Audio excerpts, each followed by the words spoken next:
അന്തരിച്ച നേതാക്കളെ അപകീർത്തിപ്പെടുത്തി നടൻ വിനായകനെതിരെ വീണ്ടും പരാതി. അന്തരിച്ച നേതാക്കളെ അധിക്ഷേപിച്ചതിൽ നടൻ വിനായകനെതിരെ പരാതി. മുൻ മുഖ്യമന്ത്രിമാർ ഉൾപ്പെടെയുള്ള അന്തരിച്ച പ്രമുഖ നേതാക്കളെ സമൂഹമാധ്യമങ്ങൾ വഴി അധിക്ഷേപിച്ചുവെന്നാണ് പരാതി.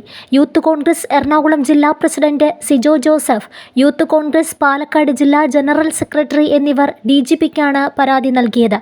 രാഷ്ട്രപിതാവ്, മുൻ പ്രധാനമന്ത്രിമാർ, മുൻ മുഖ്യമന്ത്രിമാർ എന്നിവരെ അപകീർത്തിപ്പെടുത്തിയെന്ന് പരാതിയിൽ പറയുന്നു.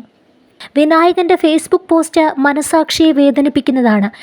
ഇത്തരം പ്രകോപനപരമായ പോസ്റ്റുകൾ ക്രമസമാധാന പ്രശ്നങ്ങൾ സൃഷ്ടിക്കാൻ സാധ്യതയുണ്ടെന്നും അതിനാൽ സമൂഹത്തിൽ അരാജകത്വം സൃഷ്ടിക്കുന്ന പോസ്റ്റുകൾ പങ്കുവയ്ക്കുന്നതിൽ നിന്ന് വിനായകനെ വിലക്കണമെന്നും പരാതിയിലുണ്ട്.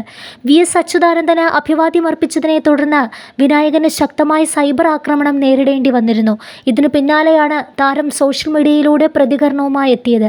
തൻ്റെ തന്തയും ചത്തു, സഖാവ് VSും ചത്തു, ഗാന്ധിയും ചത്തു, നെഹ്റുവും ചത്തു, ഹൈബിയുടെ തന്ത ജോർജ് ഈഡനും ചത്തു, നിന്റെ അമ്മയുടെ നായര് ചാണ്ടിയാണേൽ അയാളും ചത്തുവെന്നാണ് വിനായകന്റെ മറുപടി. മുൻ മുഖ്യമന്ത്രി VS അച്യുതാനന്ദന് അന്ത്യാഭിവാദ്യം അർപ്പിച്ച് തെരുവിൽ മുദ്രാവാക്യം വിളിച്ചതിൻ്റെ പേരിലാണ് വിനായകന് അധിക്ഷേപം നേരിടേണ്ടി വന്നത്. നേരത്തെ മുൻ മുഖ്യമന്ത്രി ഉമ്മൻചാണ്ടിയുടെ വിലാപയാത്രയെക്കുറിച്ച് വിനായകൻ നടത്തിയ പരാമർശം ചൂണ്ടിക്കാണിച്ചാണ് താരത്തിനെതിരെ ചിലർ രംഗത്തെത്തിയത്. തനിക്കെതിരെയുള്ള അധിക്ഷേപ കമൻറ്റുകളുടെയും പോസ്റ്റുകളുടെയും മറ്റും സ്ക്രീൻഷോട്ട് വിനായകൻ തന്നെ സോഷ്യൽ മീഡിയയിൽ പങ്കുവയ്ക്കുകയും ചെയ്തിരുന്നു. VSന് അഭിവാദ്യം അർപ്പിക്കാൻ എറണാകുളം KSRTC ബസ് സ്റ്റാൻഡ് പരിസരത്ത് സംഘടിപ്പിച്ച കൂട്ടായ്മയിലാണ് വിനായകൻ പങ്കെടുത്തത്.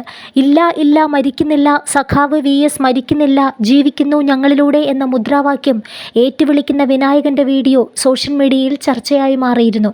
പിന്നാലെയാണ് താരത്തിനെതിരെ അധിക്ഷേപങ്ങൾ ഉയരുന്നത്.